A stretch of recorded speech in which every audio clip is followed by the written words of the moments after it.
Shunichi Fujiki.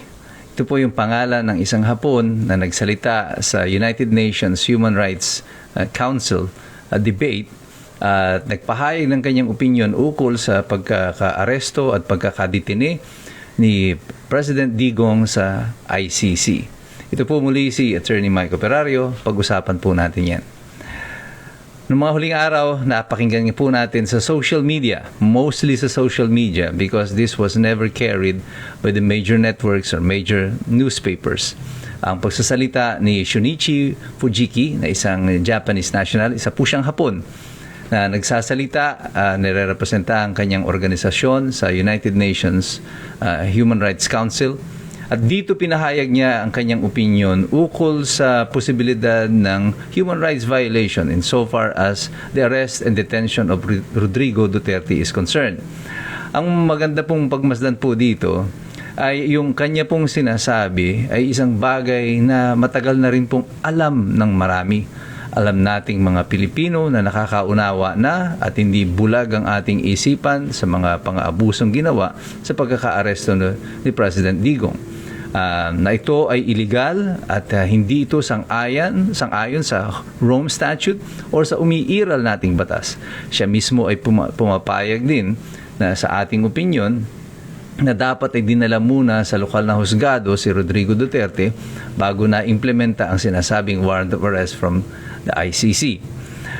Ang opinion po na yan ni Fujiki ay hindi lamang po sa kanya yan. This can be seen in the social media, in the international community. Mag-search po kayo sa internet, sa YouTube, sa Facebook, makikita nyo dito mga puti, mga negro, yung Hapon. Ayan, nagsasabi sila na mali talaga ang pagkakaaresto kay Rodrigo Duterte at dinidepensahan nila ang ginawa ni Rodrigo Duterte sa kanyang panahon ng pamumuno bilang presidente.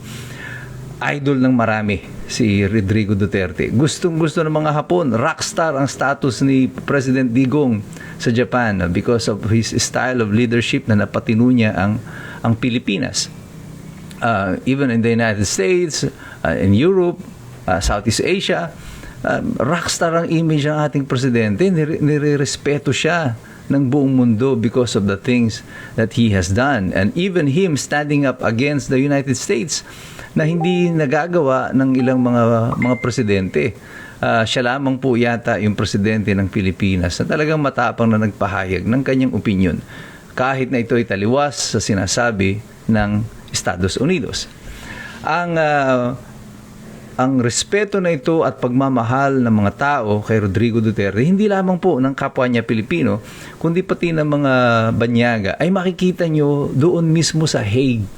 Doon po sa Hague, makikita ninyo na halos araw-araw napupuno ng tao yung labas ng ICC, punong-puno ito ng bulaklak, maraming dumadalaw sa kanya. Siya lamang po ang na-detain dyan sa ICC na ganito ang naging response ng mga tao.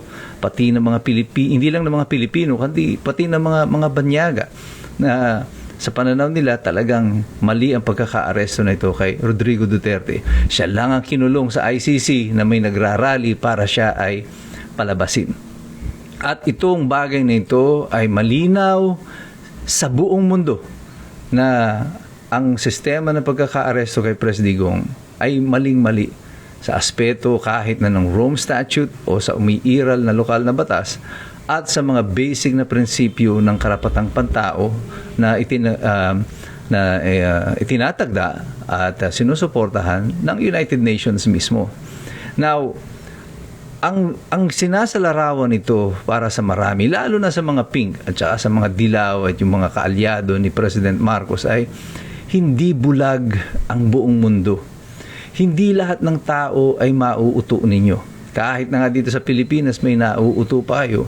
Kahit na anong palabas ang gawin ninyo, kahit na magsisigaw kayo dyan ng kunyari na ikulong na yan, mga kurakot, pero at the same time kumukuha rin kayo ng kanya-kanya ninyong mga maleta.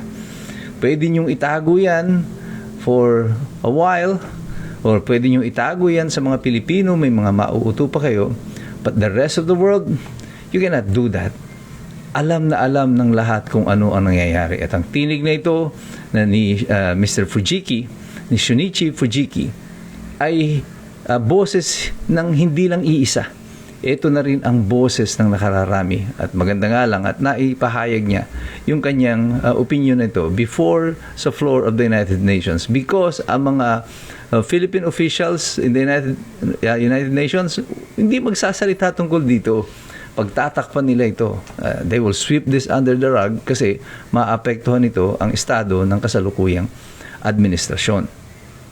Ngayon, ang mahalaga nito ay ang ating mga kapwa Pilipino ay malaman nila ang katotohanan, sapagkat pati ang ating mainstream media, makikita natin na ala talaga silang interes na ihayag ang katotohanan tungkol dito. Hindi nga siya kinover sa maraming mga news outfit, mga mainstream media. Mr. Fujiki was never even mentioned once. At ang nilabas ng iba, is paninira pa, nakakahiya. Hindi pa nga natin kalahi ito, pero yung style ng administrasyon at ng mga against kay Duterte, pag may nagsalita para kay Duterte, babanatan agad nila. Meron agad mga nagsisiwala na itong si Fujiki daw ay ganito at ganyan. Nung una nga sinabi hindi daw totoo kasi AI daw, ay kaso na-interview naman siya sa isang TV station ng SMNI. So nalaman na totoo lahat ang kanyang sinasabi. At ito ay talagang totoong pahayag niya. But the strategy has always been the same. Either itago mo ang balita sa pamamagitan ng hindi paglalabas ito sa mainstream media, at tapos tabunan mo ito ng mga paninira. This is exactly the gameplay ng kasalukuyang mga nakaupo sa kapangyarihan. But the people will not be fooled. Ang mga taong bayan, hindi nyo na maloloko. Mulat na ang mga tao. Sila na si Iskumbro. Hindi na yan papalakpak sa mga kabaliwan ninyo. Sapagkat kami ay patuloy na naririto, nagmamasid, nag-aaral. Kasi alam namin, mahirap makialam ang taong walang alam. God bless you. God bless us all. Mabuhay ang Republika ng Pilipinas.